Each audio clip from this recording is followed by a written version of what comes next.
You want to know why you feel stuck. It's not because you're weak. It's not because you're lazy. It's because you keep trying to evolve while being watched. Evolution is not a performance. It's not supposed to be seen. It's supposed to be survived. That's why I vanished. Not because I had no friends. Not because I was lost. I disappeared because they kept interrupting the man I was trying to become. Every time I sat at their table, I shrank. Every time I explained myself, I softened. Every time I accepted their comfort, I delayed my fire. They didn't even do it on purpose. They weren't my enemies, but they were enemies to the discipline I needed. They couldn't handle my silence. They kept pulling me back into conversation, into comfort, into who I used to be. They wanted me to grow, but not grow past them. That's what most people do. They say they want to see you win, but only if your evolution keeps them comfortable. But I wasn't born for comfort. I was born for precision, for focus, for lethal clarity. And that doesn't happen in crowded rooms. It doesn't happen with noise in your ears and fake support on your back. It happens in the dark, when no one's clapping, when no one's checking on you, when no one's watching you bleed, but you keep sharpening anyway. That's when the next version of you starts to breathe. You see, you're not misunderstood. You're unfinished. And as long as you keep letting people interrupt the build, you'll keep living in pieces. So I vanished. I didn't post about it. I didn't ask for permission. I didn't need to explain. I just cut. Quietly. Brutally. I stopped answering calls. Stopped entertaining small talk. Stopped proving who I was. And started becoming who they couldn't imagine. Because real growth is not about adding more to your life. It's about subtracting everything that makes you slow, soft, and safe. They called it isolation. I called it preparation. I didn't vanish to escape the world. I vanished to build something the world would never see coming. While they socialized, I studied. While they slept, I drilled. While they judged me, I sharpened. I didn't evolve through attention. I evolved through disappearance. So if you're watching this right now, and something in you feels like it's dying, good. Let it die. Let the part of you that seeks approval starve. Let the version of you that wants to be liked disappear. Let the weak identities you built to survive burn. And from that ash, in silence, build the version of you that doesn't flinch, that doesn't explain, that doesn't ask. You want to become powerful? Then vanish. And when you return, make sure even your reflection doesn't recognize you. This is not loneliness. This is rebirth by fire. This is what I did. This is what most men are too scared to do. Now, go. Disappear without announcing it. Work without showing it. And come back when your very presence feels like punishment for every soul that ever doubted you. Noise doesn't just distract you. It dilutes your destiny. You want to know the real reason your life feels cloudy? It's not because you lack talent. It's not because you don't have goals. It's because your mind is drowning in noise that doesn't belong to you. Noise isn't just sound. It's interference. Uninvited voices. Endless opinions. False urgency. Constant interruptions. And if you don't control that noise, it won't just slow you down. It will erase who you were meant to become. When I was becoming Bruce Lee, I had to disappear from everything that wasn't part of that future. I stopped listening to their advice. I stopped consuming what didn't feed my focus. I stopped giving my mind to anyone who hadn't earned the right to shape it. Because the mind is a battlefield, and every sound you allow in is either a weapon or a weakness.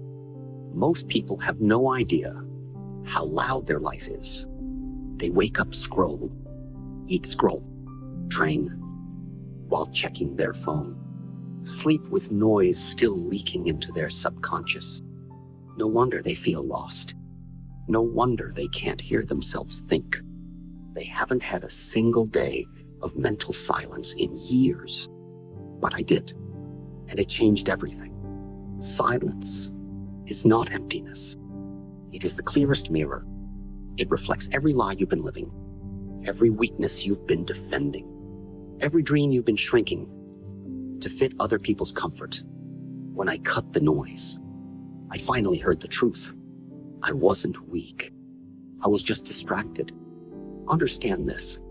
Distraction is the most advanced form of destruction because it doesn't destroy you loudly. It erodes you quietly, softly, bit by bit. You laugh at memes. You open 17 tabs.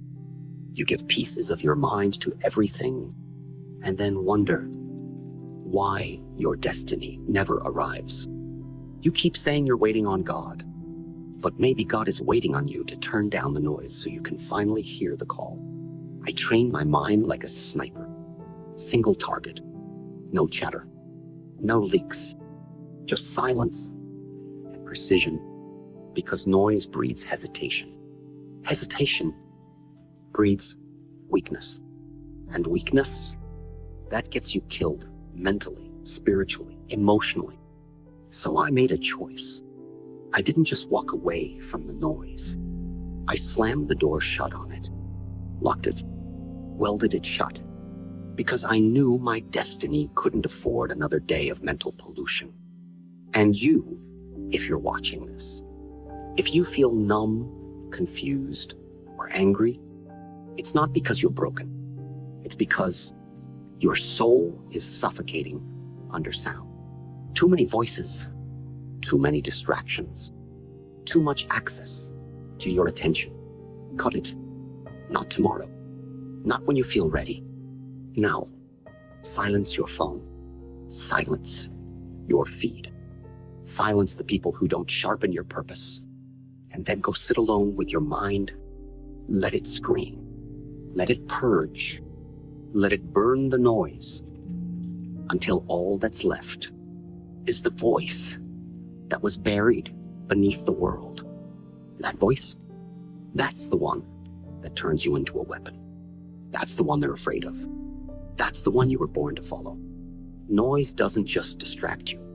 It dilutes your destiny until you're a shadow of the man you were supposed to become. Don't let that happen. Go dark. Get quiet. And when your silence becomes louder than their noise, you'll know you've finally started walking the path they can't follow.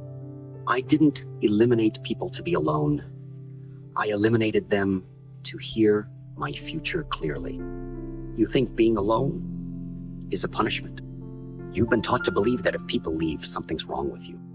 But I'll tell you the truth, and it will hurt. Your future can't get through because the wrong people are too loud in your life. Every time I tried to rise, someone pulled on my past with their doubts, with their fears, with their comfortable, small version of who they needed me to be.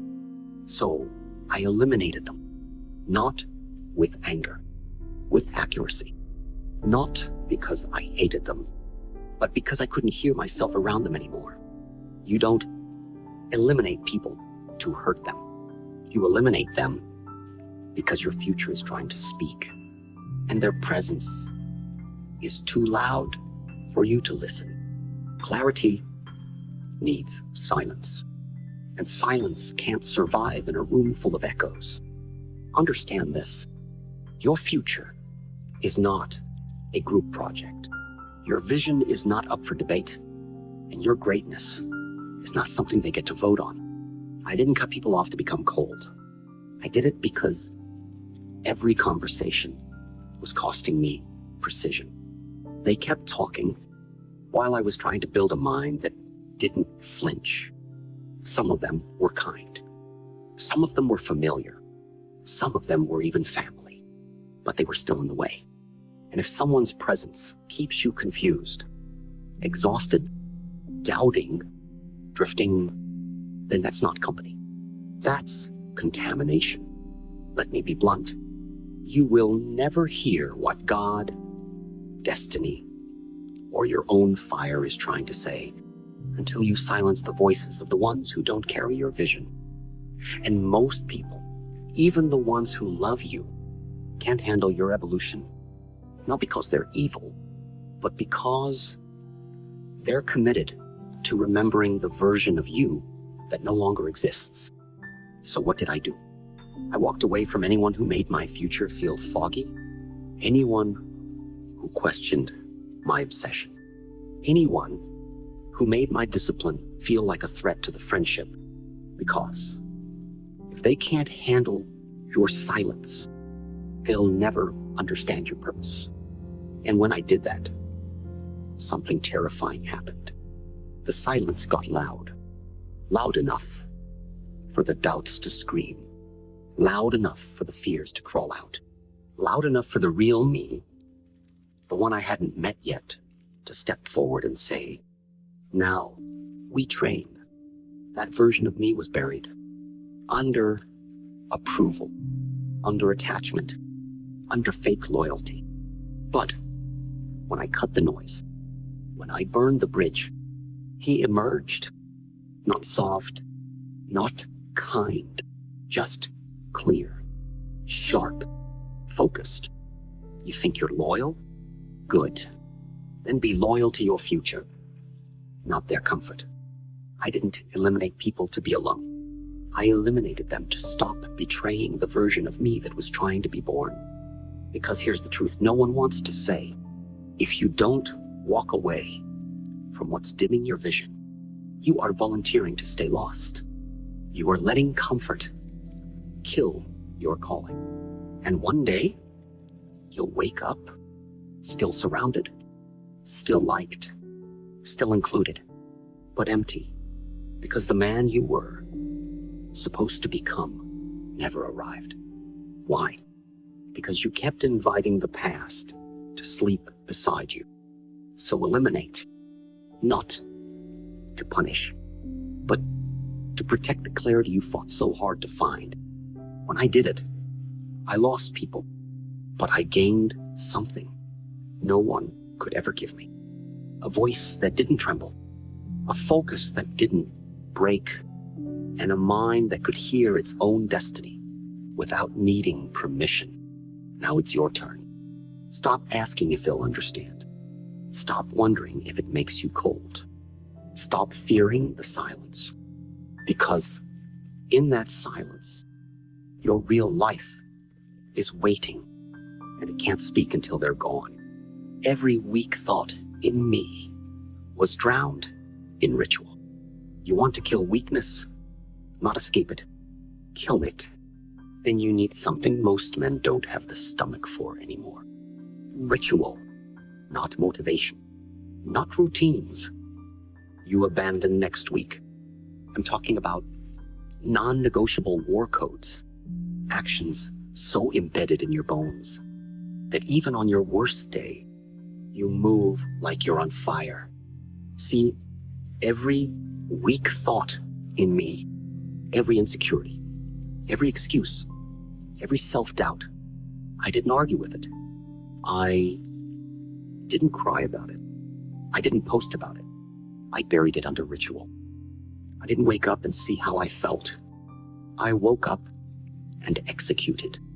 Push-ups, forms, silence, study, reflection, on repeat.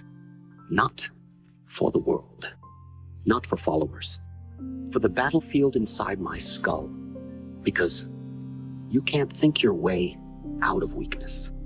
You have to bleed your way out. Weakness is slippery. It talks to you in a soft voice. Rest today. You've done enough. Take it easy. No one's watching. Skip this one. You'll get back on track later. You know how I answered those voices? With sweat, with structure, with movement that didn't require emotion to begin. Discipline is not about feeling strong. It's about moving like you don't care if you feel weak. Let me say that again. You don't fight weakness by feeling stronger. You fight weakness by refusing to negotiate with it. And that's what ritual gave me. It stripped out the conversation. While most men were still debating with their own excuses, I was already moving. That's the difference. Not talent, not genetics, not luck. It's how quickly you act before weakness can explain itself. I trained the same kick 0 times, not because I loved it, but because it killed my hesitation. Because repetition doesn't just build skill, it erases fear. You want confidence? Stop seeking approval. Start mastering something so deeply, your bones remember it when your mind forgets. Your problem isn't laziness. It's leakage. Mental leaks. Emotional leaks. You give energy to things that give nothing back. And you wonder why you feel drained. Ritual solves that. It closes the circuit. It simplifies your world down to what matters. My ritual was sacred, not spiritual, surgical. It carved a line between me and the version of me that begged for comfort. That line became a wall, and eventually a tomb, where I buried the man who used to need motivation. I want you to understand this clearly. Weakness doesn't leave on its own. You have to out-discipline it, out-repeat it, outlive it. And no one is coming to save you from that process. No crowd, no praise, no cheerleaders, just you and the raw, repetitive edge of ritual. And it will feel like death at first, but it's not death. It's rebirth through fire. And when that fire burns hot enough, when your actions become identity, when you stop checking the mirror for permission, then you'll look back at the man you used to be, and you'll realize he died quietly, buried under the weight of 1,000 disciplined days. So drown the weak thoughts with sweat, with movement, with ritual so sharp it cuts through excuses like bone. This is not about balance.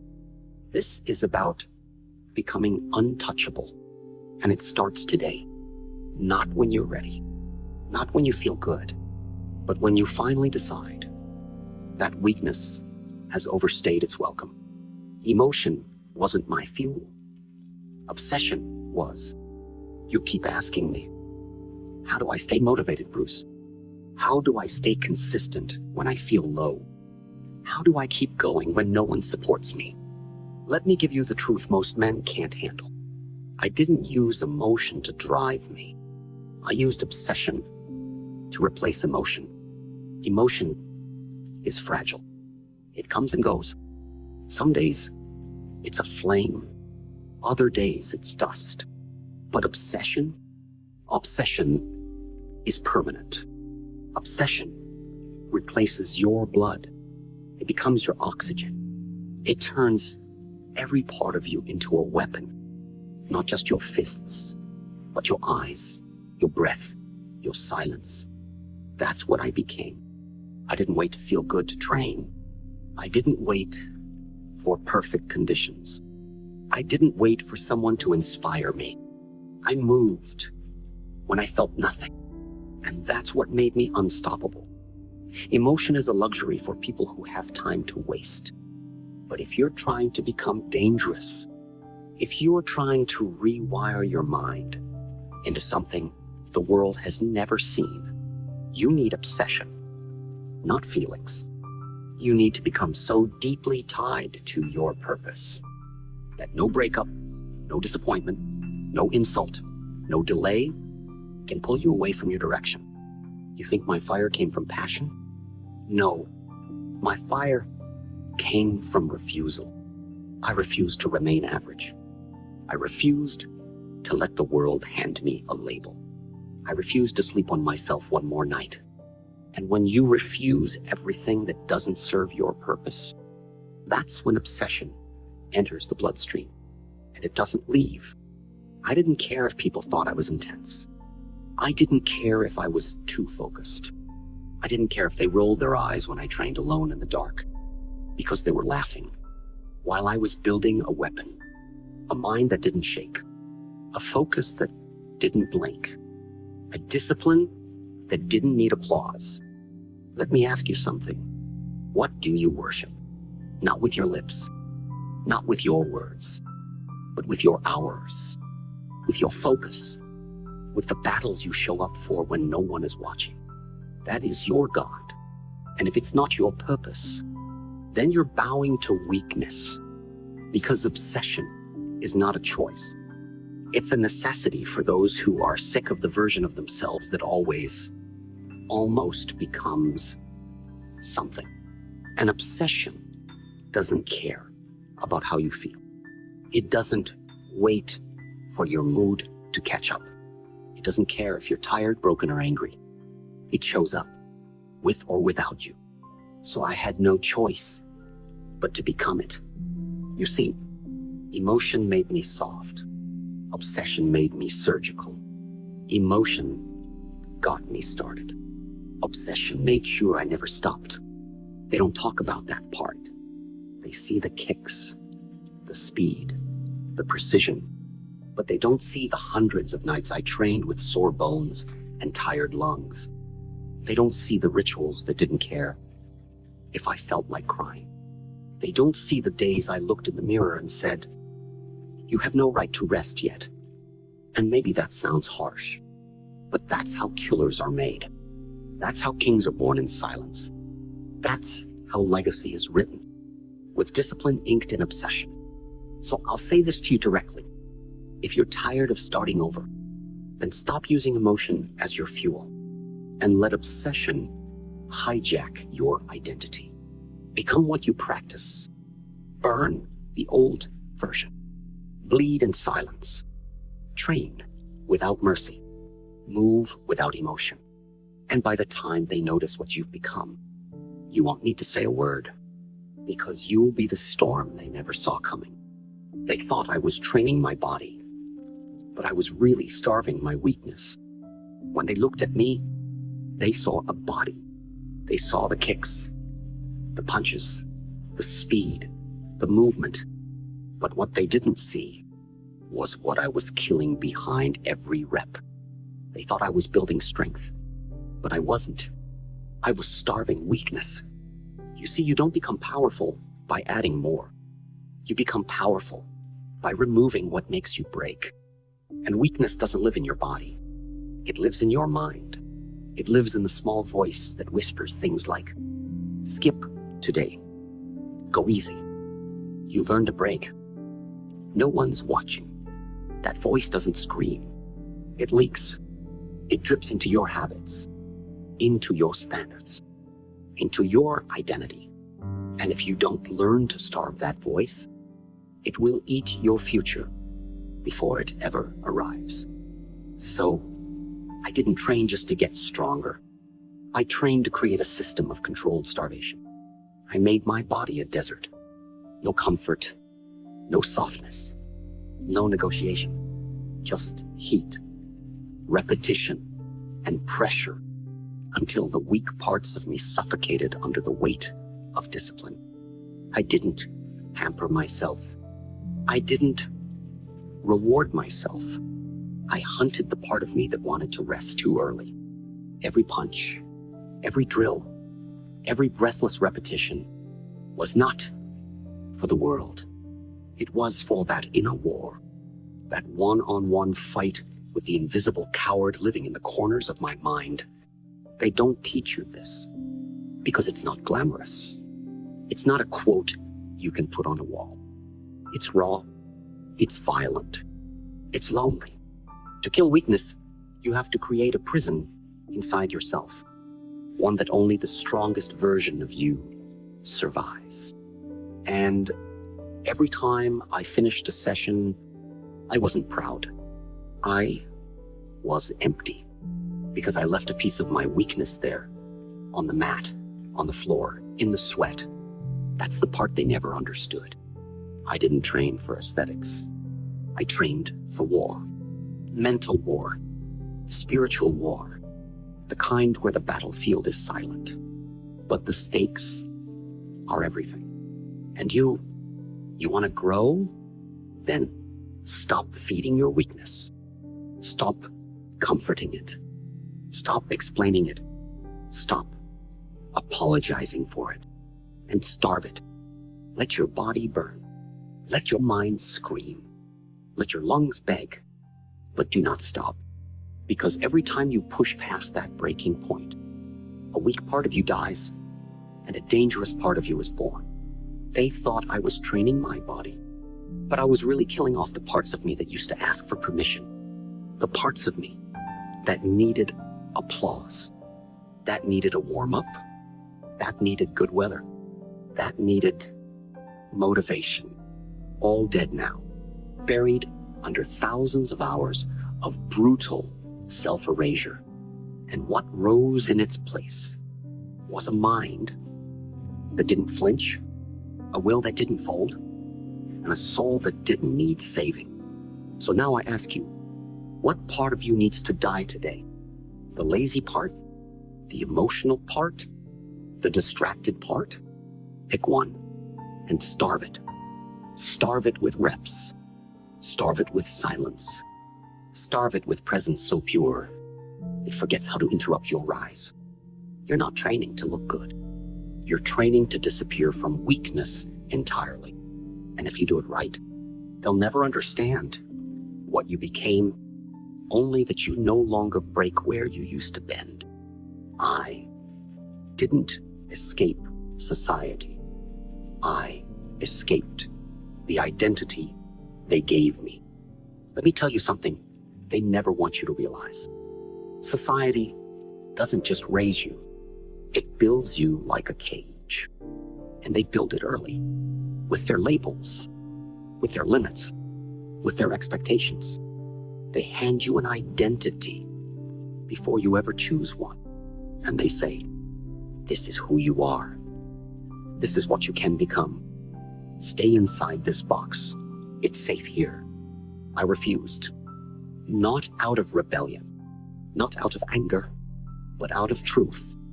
Because deep down, I knew the version of me they handed me wasn't real. It was recycled. It was polite.